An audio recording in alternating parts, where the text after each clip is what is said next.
Hello, and welcome back to Hope is Kindled, the podcast where we explore the luminous heart of literature to uncover the wisdom, courage, and hope that lie within.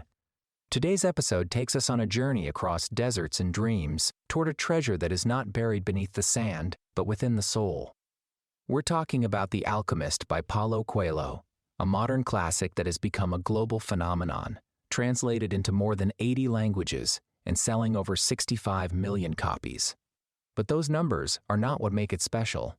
What makes The Alchemist endure is its simplicity, its sincerity, and its unwavering belief that the universe conspires to help those who follow their dreams. The novel follows Santiago, a young shepherd boy from Spain, who leaves behind everything familiar to pursue a recurring dream. A dream that tells him he will find treasure at the base of the Egyptian pyramids. Along the way, he encounters a crystal merchant, an Englishman studying alchemy, a desert woman named Fatima, and a mysterious, powerful figure, the alchemist himself. But the real journey is not toward gold.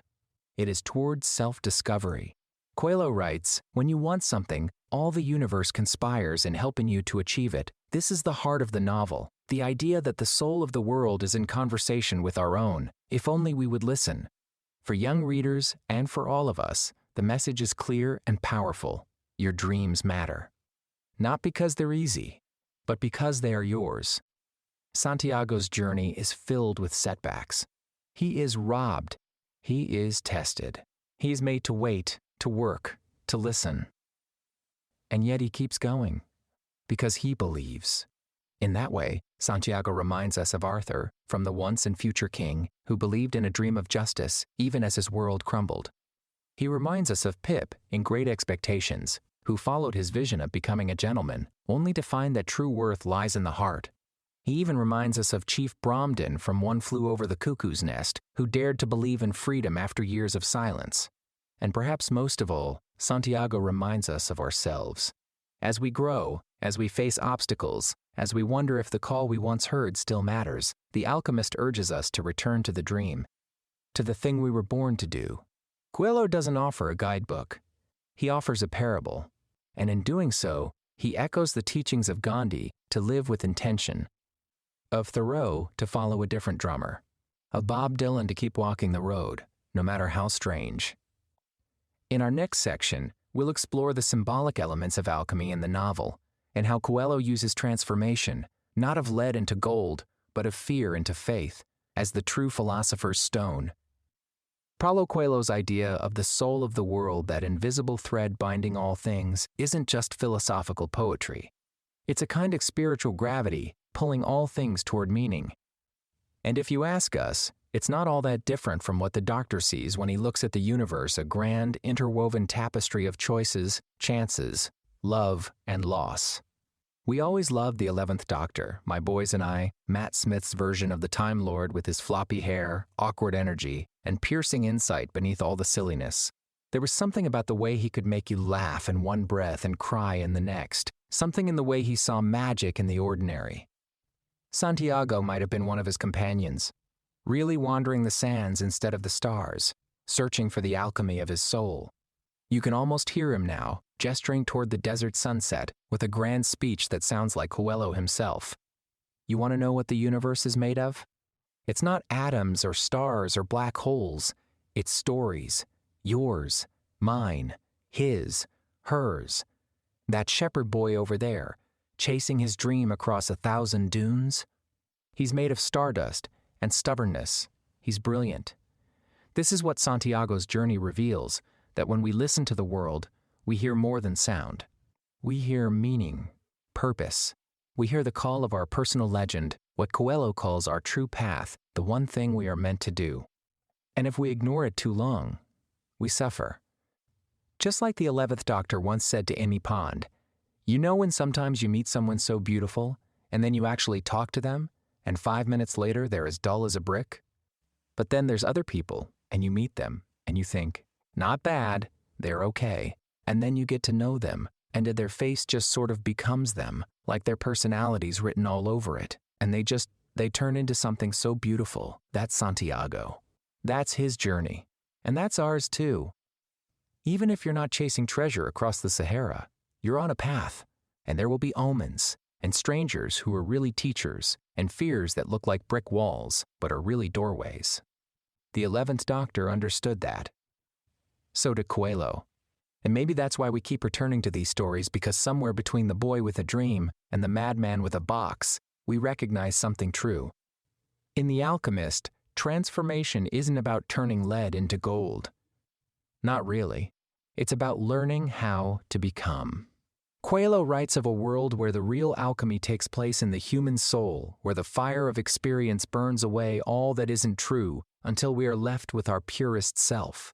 That idea that people can change through trials, not in spite of them, echoes across many of the works we've explored on this podcast. Think of Gregor Samsa's Metamorphosis, of Pip in Great Expectations, of M.C. Murphy in One Flew Over the Cuckoo's Nest, who pays the ultimate price to remain free in mind and heart.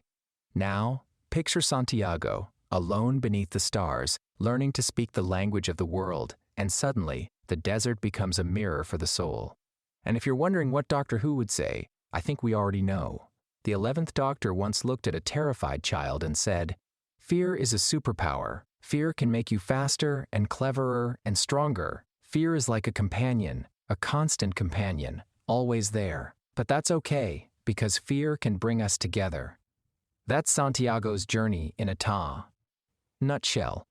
He is afraid of failure, of losing everything, of never finding his treasure, but the fear doesn't break him. It teaches him. Just like the desert does. Just like the alchemist does. Each trial strips away who he thought he was, so that who he is can finally emerge. And that's the real magic, isn't it? In The Alchemist, Santiago learns the secret of transformation. When we strive to become better than we are, everything around us becomes better too. That's not just a lesson from a novel. That's the beating heart of Hope is Kindled. It's the message we've carried from Kafka to Gandhi, from Odysseus to Dithpran, that true transformation doesn't begin in a lab or a battlefield or a hidden oasis. It begins when we listen to the world, to our hearts, and say, "Yes, I will try." The Doctor knew it. Santiago learns it. And maybe, if we're brave enough to walk into the desert of our own doubts, we can learn it too. So why does The Alchemist matter, especially for young readers? Because in a world that often shouts over our dreams, this book gently whispers, listen to your heart. It tells us that our fears are not to be feared, that our dreams are not foolish, and that the journey matters as much as maybe even more than the destination. For young people growing up in a world that can feel chaotic, uncertain, or full of pressure to conform, Santiago's story is a reminder that their own voice matters. Their own dream is sacred. Their own journey is worthy. Unlike many contemporary works that race through plot or revel in cynicism, The Alchemist invites stillness. It invites silence. It offers the reader, young or old, a chance to reflect, to breathe, to wonder. And it does so not with complexity, but with clarity. Its prose is simple. Its truths are not. That's what makes it extraordinary. As Paulo Coelho reminds us, when you want something, all the universe conspires in helping you to achieve it. That idea has lit a fire in readers across the world in different languages, across generations. Why? Because it speaks to something universal. We all want to believe there is meaning in the winds that guide us, in the omens we notice, in the love that sustains us. And if you've ever felt like giving up on your journey, this book is your oasis. And now, as promised, we bring our traveling companions back to the campfire. Somewhere beyond the dunes, Gonzo plays the pan flute while Lou Zealand dramatically tosses boomerang fish across the sand dunes in hopes of catching a desert mirage. Scooter is busy charting constellations to match Santiago's vision of the soul of the world, and Dr. Bunsen Honeydew has invented a device that turns sand into optimism. Beaker is currently stuck inside that device, mumbling meep meep as the stars sparkle above. And stepping out of the swirling starlight, it's the 11th Doctor, tweed coat flapping, bow tie askew. He looks at Santiago, then at us, and says, "We're all stories in the end. Just make it a good one." So that's our call, friends. Make it a good one. Walk your path. Listen to your heart. Don't be afraid of the desert. Don't be afraid of change. Be willing to lose yourself, and in doing so, find everything that matters. Because the Alchemist teaches us something vital. The treasure was never really buried. It was growing inside us all along. I want you to picture this. We're somewhere in the middle of an endless desert sand stretching beyond the horizon, wind howling like an old forgotten melody. And there, waddling through the dunes, is Sweetums. Yes, our lovable, lumbering Muppet friend, clutching a half-burned map and mumbling about omens and treasures buried beneath cacti shaped like chickens eating tacos. Then that wonderful sound, whoosh, whoosh, whoosh. The TARDIS materializes, and out steps the 11th Doctor in his bow tie and tweed, all grins and wild eyes. But this time, I want you to imagine, it's not the Doctor himself speaking, it's me, your narrator and companion on this journey, saying what the Doctor might say. Ah, Sweetums, you've come all this way looking for gold, for a treasure buried in the sand, but maybe, just maybe, the treasure's not under your feet. It's in you, in who you've become. Sweetums looks up, eyes wide and glittering. He doesn't understand right away. None of us do. We go searching across deserts, across years of our lives, for something we think will make us whole. But as the Doctor continues, you followed the omens. You tamed a sand camel with a ukulele. You learned patience. You listened to your heart. That was the journey. That was the point. And in that moment, Sweetums understands. He puts down the shovel. He smiles. And we all do too. The scene ends not with a treasure chest, but with a hug.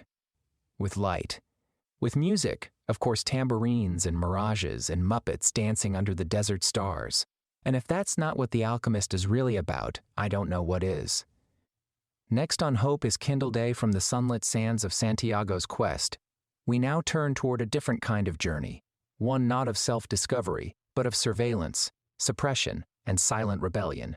In our next episode, we'll confront the chilling world 1984 by George Orwell.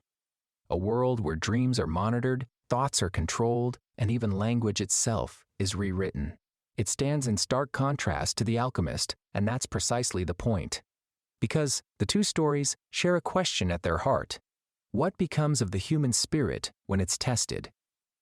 In The Alchemist, the test is faith in oneself, in love, and in the universe. In 1984, the test is darker. It's whether the human spirit can endure when everything is done to break it.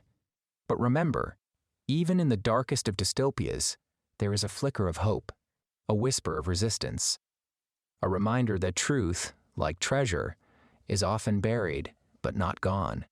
Join us as we explore Orwell's haunting masterpiece, a cautionary tale that has never felt more urgent. Until then, dream boldly, but read bravely. Good journey.